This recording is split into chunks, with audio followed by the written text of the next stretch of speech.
Bonjour Christophe. Bonjour Pauline. Paris, capitale de la tech, donc cette semaine avec le salon Vivatech qui ouvre ses portes demain jeudi, pas très loin des studios de France 24, porte de Versailles. Et dès aujourd'hui, ce sommet à l'Elysée.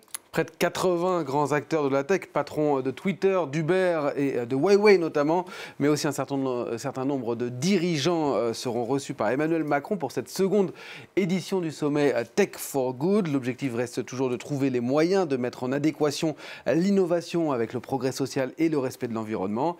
Et puis en marge de ce sommet sera signé l'appel de Christchurch, un code de bonne conduite contre les contenus terroristes et violents en ligne, après la fusillade qui a eu lieu en Nouvelle-Zélande il y a exactement 2 mois, une tuerie qui avait été diffusée en direct sur Facebook par le tueur. Ce matin, Facebook annonce qu'il va restreindre l'accès à ces vidéos en direct. Écoutez ce qu'en disait hier la première ministre néo-zélandaise à l'origine de cet appel. C'est la première fois que des gouvernements et des entreprises du numérique se réunissent. Cela veut dire que la discussion autour des algorithmes sera à ses débuts. Commençons donc par là.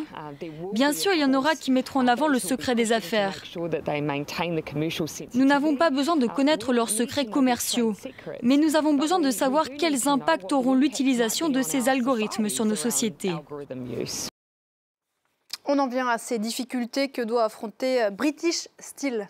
Le groupe de sidérurgie britannique a demandé l'aide au gouvernement britannique pour éviter une faillite. 5000 emplois sont en jeu outre-Manche, mais aussi en France où l'information a été vécue hier comme un coup de tonnerre par les salariés d'Ascoval, car British Steel a été choisi il y a moins de 15 jours pour reprendre ce groupe français. Dans un communiqué, British Steel se dit tout de même capable de reprendre Ascoval. De son côté, Bercy affirme toujours soutenir ce projet de reprise. Les marchés à présent, quelle tendance ? Tendance au vert ce matin. Le CAC 40 gagne 0,09%. Le DAX à Francfort 0,18%. Et le FTSE à Londres est également en hausse.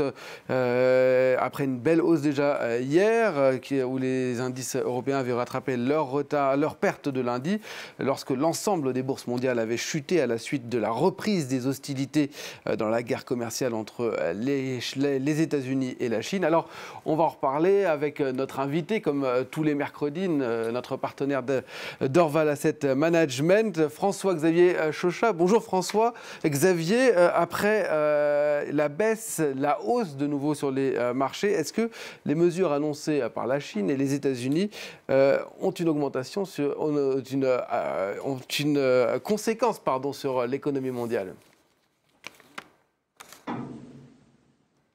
Oui, en fait, c'est vrai qu'il y a beaucoup d'agitation sur les marchés sur cette question, alors que quand on prend du recul, on voit que le commerce sino-américain ne représente que 3,5% du commerce mondial. Alors les économistes qui travaillent sur les effets directs des mesures qui ont été annoncées, si elles sont toutes appliquées, suggèrent qu'on pourrait perdre à peu près 0,2% de croissance américaine cette année et 0,2% à nouveau l'année prochaine. L'effet sur la Chine étant à peu près 2 à 3 fois supérieur à ce chiffre-là. Mais après, il y a les effets indirects, et c'est là où il y a beaucoup d'incertitudes, puisque les marchés financiers, par exemple, peuvent être un canal de transmission de ces effets indirects. La bonne nouvelle par rapport à l'année dernière, où il y avait eu beaucoup de pagaille, c'est qu'il y a une concrétisation des mesures chinoises de relance. Et il y a une politique monétaire américaine qui est beaucoup plus accommodante et qui donc pourrait servir un petit peu de sédatif, de contre-choc ou d'absorbeur de choc de ces mesures commerciales qui quand même sont négatives. Alors l'Allemagne publie, elle, dans ce contexte, ce matin, une croissance au premier trimestre en hausse de 0,4%, ce qui est conforme aux attentes. C'est un peu mieux que la croissance nulle du trimestre précédent. Alors, au-delà de la guerre commerciale, on a vu ces derniers temps des salves de révision à la baisse de la croissance par les institutions que peuvent être le FMI, la Banque mondiale ou la Commission européenne. Qu'est-ce qu'on peut dire de l'état de l'économie mondiale ? Il y a une certaine ambiguïté, en fait. Comme vous le soulignez, les chiffres du PIB de premier trimestre, que ce soit aux États-Unis, en Europe ou en Chine, ont été très rassurants et ont mis un coup d'arrêt à la salve de révision dont vous venez de parler. Mais forcément, la guerre commerciale relance un petit peu la spéculation parce qu'il y a une autre partie de l'économie qui est la partie industrielle où là, effectivement, il y a des pesanteurs très fortes sur l'automobile, sur les semi-conducteurs et sur la guerre commerciale, qui fait que les investisseurs sont un petit peu désarçonnés par cette économie à deux vitesses, l'industrie très impactée d'un côté et les services qui tiennent bien. Et forcément, les mesures commerciales annoncées accroissent cette divergence et les investisseurs n'aiment pas la divergence.